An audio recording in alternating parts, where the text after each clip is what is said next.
G'day and welcome to the program. My name's Andy Semple. Today's option strategy that I'd like to talk to you about is called the bull price spread with calls. So what is it? It's a strategy requiring the simultaneous purchase and selling of call options in the same class with different exercise prices. The options expiry, however, can be different. Now let's have a look at a payoff diagram of the particular strategy. Notice the $8.50 strike. Worth about 30 cents. So what we do here is we buy that particular call option and we pay 30 cents. We then go and sell the $9 call for which we receive 15 cents. So we've paid 30 out, received 15 in, so our net cost is 15 cents debit. Now the maximum profit we can make from this particular strategy is 35 cents. How do we come to that price? Well, the difference in strikes. $9 less $8.50 equals 50 cents. It costs 15 cents to get into the position, hence the maximum profit we can make from it is 35. The maximum risk, of course, is the 15 cent debit. So let's have a look at a practical example of employing this particular strategy. You'll see here the BHP daily bar chart as of the 17th of February 2010. Notice on the chart you can see that the 50-day moving average has been creeping up and it's now just touching the stock price of BHP, which could be a prelude to BHP moving higher in price. So rather than just buy a call outright, we'd rather hedge ourselves a bit by doing the particular bull price spread.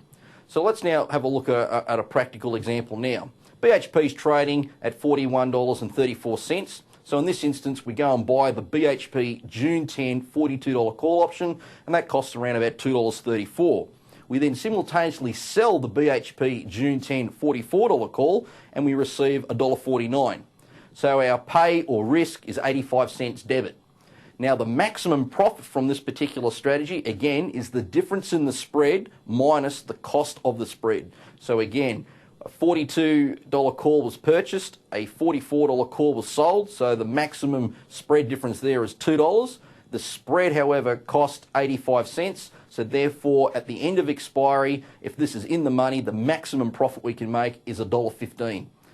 For those of you who are wanting to know the leverage of that particular position, it's equivalent at the time of employing the strategy equal to about 115 BHP shares. Now let's have a look at another particular example. This time we're introducing the calendar aspect to the strategy. Notice in this particular example, we've bought instead the December 2010 $42 call. So instead of the June, we've bought December. So we've bought a call option with more time. However, we've sold, in this instance, the June 10 $45 call. Now, we bought the call for $4.24, sold the call for $1.33, so our pay or risk is $2.91. Now, the same basis applies to make your profit. It's the difference in the spread minus the cost of the spread. But what you need to be mindful about if you do a calendar version is the fact that you've bought a longer dated call option and you've sold a shorter dated call option against it. Ideally, you'd like to get to June and have BHP be just in or out of the money, resell the call option maybe in October or even December at a higher strike, and therefore increasing the spread. Think of it as sort of like doing covered calls, except you're using a longer dated call option to do that process. The only risk to be mindful with a calendar spread, of course, is if the underlying stock, in this case BHP, were to skyrocket in price and put the particular spread in the money very quickly. Now, let's have a look at why you would look at the bull calendar price spread compared to, say, a protected buy right. Now, quickly, what is the protected buy right? That's when the investor would purchase the underlying share, say BHP, but then sell an out-of-the-money call option to fund the purchase of a put option. Now, if you go back to that payoff diagram is identical to the protected buy right.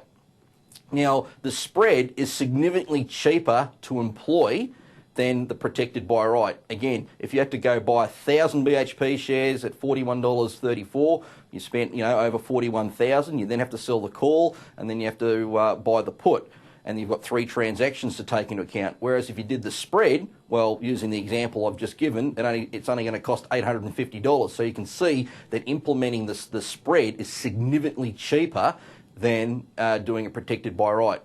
It also provides a significantly higher level of leverage than a protected buy right. The only way you can get sort of leverage in the protected buy right is obviously if you employ a margin lending product, so you can buy a lot more BHP. But as you know, if you're using margin lending, the most you should ever gear realistically is up to 50% and give yourself a bit of a buffer. But if you even went up to 70% or even higher because you've got the puts, you will still find if you use the options directly, you will get a greater degree of leverage. I suppose the only reason you'd look at the protected by right is if the underlying stock was about to, is come dividend, and that dividend is important to you. But as a strategy, it works quite well if you particularly believe the underlying asset, in the case of BHP, is going to move a bit higher, but rather than buy a call option outright, you sort of hedge your position by selling the out-of-the-money call. Well, that's our option strategy for this month. Until next time, good trading.